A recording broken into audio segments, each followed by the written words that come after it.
Ho'p, bugungi videomiz ana shu fasollar haqida ketyapti. Hozirgi kunda urfda bo'lib turgan fasollarni qilib berdik.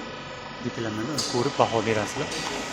Eng ko'p hozirgi kunda bo'ladigani mana bu 2026dagi. Xo'sh, mana bu fasollarni mana bu to'rtalavisini 2024da qilib berganmiz. Xo'sh, ko'rgazmali reklama qilib mana bu yerda qosh fasollarni qilib berganmiz. Juda ham ajoyib.